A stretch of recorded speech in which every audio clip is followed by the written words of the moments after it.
வணக்கம். மற்றொரு பதிவில் இணைந்திருக்கின்றோம். தொடர்ச்சியாகவே இந்த தளத்தினூடாக நான் இலங்கையில் இடம்பெற்றிருக்கக்கூடிய முக்கியமான விடயங்கள், அதே நேரத்தில் சர்வதேச நாடுகளில் இடம்பெற்றிருக்கக்கூடிய விடயங்கள் தொடர்பாக பேசுவது வழக்கம். அந்த வகையில் இன்றைய தினமும் இலங்கையிலிருந்து வெளிவந்திருக்கக்கூடிய மிக முக்கியமான சம்பவங்கள் தொடர்பாக பேச போகின்றோம். அதற்கு முன்பாக ஒரு செய்தியை உங்களிடம் பகிர்ந்து கொள்ளலாம் என்று சொல்லி நினைக்கின்றேன். அவருடைய பேர் அரவிந்தன். அவருக்கு 26 வயசு. தற்போது என் ஸ்டேஜில் இருக்கின்றார் சிறுநீரக நோயினால. இதனால் அவருக்கு இந்த சிறுநீரக மாற்று அறுவை சிகிச்சை என்பது நடைபெற காத்திருக்கிறது. ஆனாலும் கிட்டத்தட்ட ஒரு 55 லட்சம் ரூபாய் அவருக்கான இந்த சிகிச்சை, அதற்கு பிறகு இருக்கக்கூடிய சிகிச்சைகள், அதற்கு முன்பு மேற்கொள்ளக்கூடிய சிகிச்சை நடவடிக்கைகள்னு சொல்லி கிட்டத்தட்ட 55 லட்சங்கள் தேவைப்படுகிறது. இது ஒரு இவ்வளவு பெரிய தொகையை அவர்களால சமாளிக்க முடியாமல் இருக்கிறது. எனவே இந்த காணொலியை பார்த்து கொண்டிருக்கக்கூடிய நபர்கள், குறிப்பாக உலகங்களும் இருக்கக்கூடிய தமிழர்கள், இந்த காணொலியை நீங்கள் பார்த்து கொண்டிருந்தீர்கள்னு சொல்லி சொன்னால் உங்களாலான சிறு தொகையாவது அந்த தம்பிக்கு நீங்கள் அனுப்பினீங்கன்னு சொல்லி சொன்னால் அவங்களுக்கு, அவங்களோட குடும்பத்துக்கும் ஒரு பெரிய ஒரு உதவியாக இருக்கும். நீங்கள் நேரடியாகவே அந்த தம்பிக்கு அந்த பணத்தை நீங்கள் அனுப்பி வைத்துக் கொள்ளக்கூடியதாக இருக்கும். எனவே அவர்கள் 2 அக்கௌண்ட் நம்பர்களை தந்திருக்கின்றார்கள். அதை நான் இதில் பதிவு செய்கின்றேன். குறிப்பாக இந்த இலக்கத்தினூடாக நீங்கள் தொலைபேசி இலக்கம் இருக்கிறது, நீங்கள் தொடர்பு கொண்டு அதற்கு பிறகு வேணுமென்று சொல்லி சொன்னால், எனவே அந்த விஷயம் உண்மையான்னு சொல்லி நீங்கள் உறுதிப்படுத்திய பின்பு இதனை நீங்கள் உங்களுடைய பணத்தை ஏதாவது ஒரு சிறிய தொகையாவது அனுப்பி வைக்கக்கூடியதாக இருக்கும். அது மட்டுமன்றி மிகப்பெரிய அளவில் ஏதாவது ஒரு தொகை நீங்கள் அதிகமாக அனுப்ப வேண்டும் என்று சொல்லி சொன்னால் நீங்கள் நேரடியாகவே தொலைபேசி ஊடாக தொடர்பு கொண்டு அந்த மெடிக்கல் ரிப்போர்ட் எல்லாவற்றையும் வாங்கி பார்த்து அதற்கு பிறகு நீங்கள் அந்த தம்பிக்கு உதவி செய்தீர்கள்னு சொல்லி சொன்னால் அது மிகப்பெரிய ஒரு உதவியாக இருக்கும் மருத்துவ செலவுக்கு.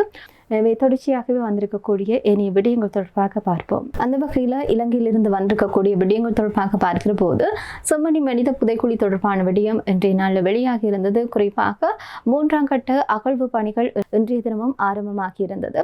அந்த வகையில் செம்மணி மனித புதைக்குழியில் 3ஆம் கட்ட அகழ்வு பணிகள் 56 நாட்கள் முன்னெடுக்க நீதிமன்றம் வழங்கியிருக்கக்கூடிய நிலையில் 32 நாட்களுக்கான அகழ்வு பணிகள் இடம்பெற்றிருக்கக்கூடிய நிலையில் கடந்த 23ஆம் தேதி அகழ்வு பணிகள் தற்காலிகமாக இடைநிறுத்தப்பட்டிருக்க நிலையில மீண்டும் இன்றைய தினம் ஆரம்பிக்கப்பட்டிருக்கிறது. இதே நேரத்தில் 3ஆம் கட்டத்தினுடைய 33வது நாளான இன்றைய தினம் புதிதாக 2 எண்புக்கூடுகள் அடையாளம் காணப்பட்டிருக்கிறது. அவை 2மே சிறுவர்களுடையதுன்னு சொல்லி சொல்லப்படுகிறது. அதே வேளையில் 2 எண்புக்கூட்டு குவியல்களும் அடையாளம் காணப்பட்டிருப்பதாக சொல்லப்படுகிறது.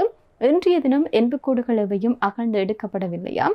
அதே நேரத்தில் இந்த செம்மணி மனித புதைக்குழியில் இதுவரை 87 நாட்கள் அகழ்வு பணிகள் முன்னெடுக்கப்பட்டிருக்கக்கூடிய நிலையில் 414 எண்புக்கூடுகள் அடையாளம் காணப்பட்டிருக்கக்கூடிய நிலையில் 409 எண்புக்கூடுகள் முற்றாக அகழ்ந்து எடுக்கப்பட்டிருப்பதாக கூறப்படுகிறது. இதே நேரத்தில் இந்த வாரத்திற்குள் போகம்பர சிறைச்சாலைக்கு சில கைதிகளை மாற்றுவதற்கான திட்டம் முன்னெடுக்கப்படுகிறது.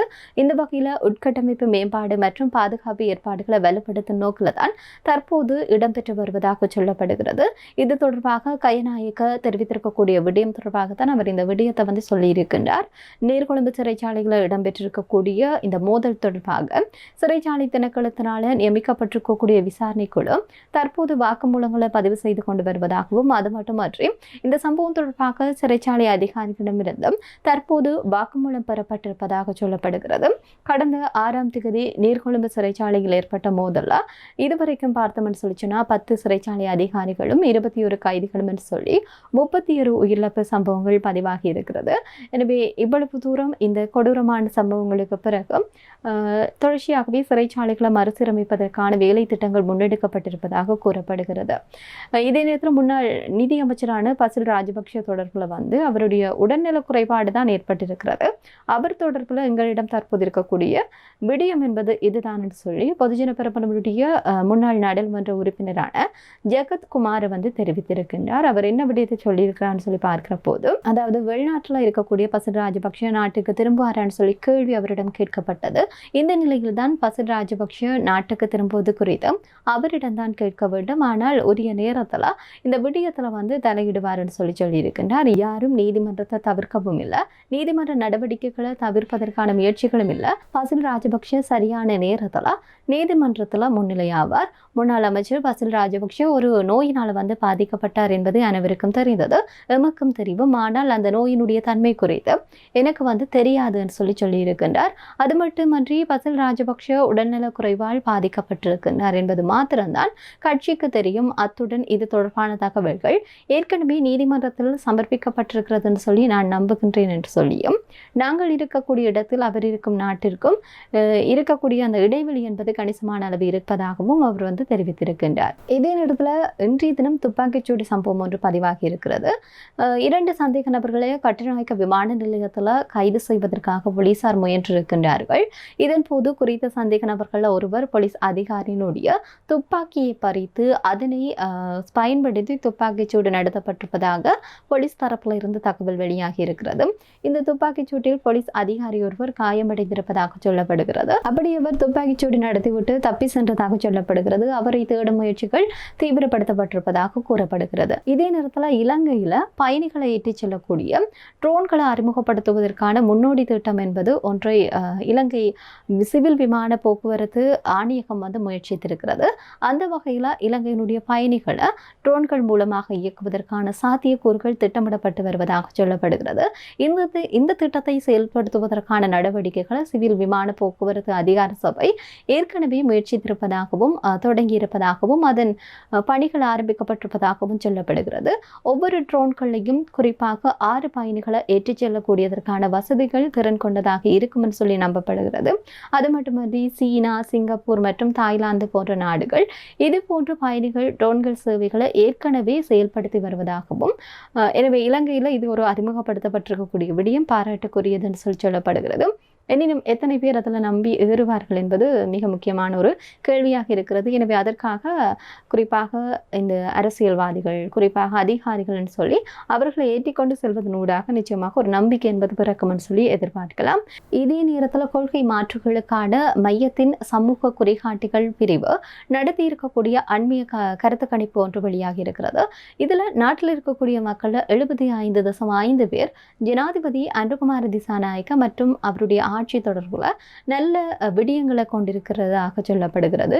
எனவே ஜனநாயக ஆட்சியில் நம்பிக்கை என்ற தலைப்பில் தான் இந்த கணக்கெடுப்பு முன்னெடுக்கப்பட்டிருக்கக்கூடிய நிலையில் எதிர்க்கட்சி தலைவர் சஜித் பிரேமதாசவினுடைய மக்களுடைய ஏற்பு என்பது 29.4% இருக்கிறது. அதே நேரத்தில் எதிர்க்கட்சி தலைவருடைய செயல்திறன் மீதான அதிருப்தியில் 64.9% பேர் இருப்பதாக சொல்லப்படுகிறது. ஜனாதிபதியை பொறுத்தவரையில் இந்த எண்ணிக்கை 23.3% என்ற மிக குறைந்த அளவிலான மக்கள் தான் அதிருப்தி கொண்டிருப்பதாக சொல்லப்படுகிறது. ஜனாதிபதிக்கான மிக உயர்ந்த ஏற்பு வீதத்தில் தோட்டத்தமிழ் சமூகம் 94.4%, முஸ்லிம் சமூகம் 93.4% வெளிப்படுத்தி இருப்பதாக சொல்லப்படுகிறது.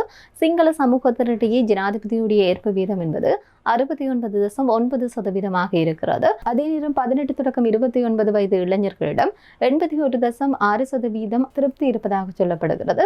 கிராமப்புறங்களில் இருக்கக்கூடியவர்கள் 76.4% திருப்தி இருக்கிறதா. ஈஸ்டர் ஞாயிறு பயங்கரவாத தாக்குதல் விசாரித்து அதற்குரிய காரணமானவர்களை நீதியை முன்னிறுத்துவதற்கு அரசாங்க முயற்சியில் 51.6% மக்கள் திருப்தி என்பது வெளிப்படுத்தப்பட்டிருக்கிறது.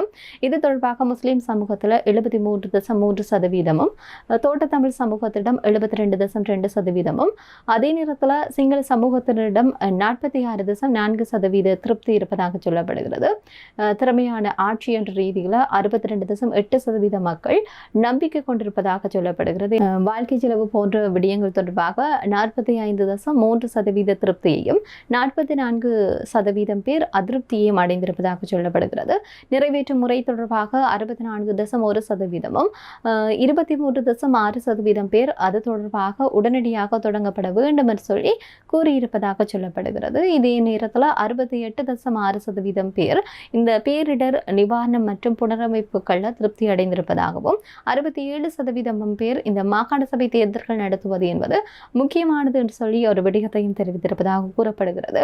இந்த கணக்கெடுப்பு என்பது நாட்டினுடைய அனைத்து 25 மாவட்டங்களையும் உள்ளடக்கி 1240 பேரிடம் மே மாதம் 2023 முதல் ஜூன் மாதம் 18 வரை முன்னெடுக்கப்பட்டிருப்பதாக சொல்லப்படுகிறது. இந்த கணக்கெடுப்பினுடைய உண்மைத்தன்மை தெரியவில்லை, ஆனால் இந்த கணக்கெடுப்பு முன்வைக்கப்பட்டிருக்கிறது. இதனூடாக இத்தனை பேர் திருப்தி அடைந்திருக்கிறார்கள், அதிருப்தி அடைந்திருக்கிறார்கள் என்ற விவரங்கள் தான் வெளியாகி இருக்கிறது. இதே நேரத்தில் ஜனாதிபதி அனுகுமார திசாநாயக்கவிற்கு இந்த கணக்கெடுப்பின் ஊடாக நிறைய பேர் திருப்தி அடைந்திருப்பதாகவும் அவருடைய ஆட்சியை வரவேற்பது போன்றுதான் இந்த கணக்கெடுப்பினுடைய முடிவுகள் இருந்திருக்கிறது. எனவே வந்திருக்கக்கூடிய மிக முக்கியமான சில பதிவுகள் தொடர்பாக பேசி இருக்கின்றோம். மற்றும் ஒரு பதிவில் சந்திப்போம். நன்றி.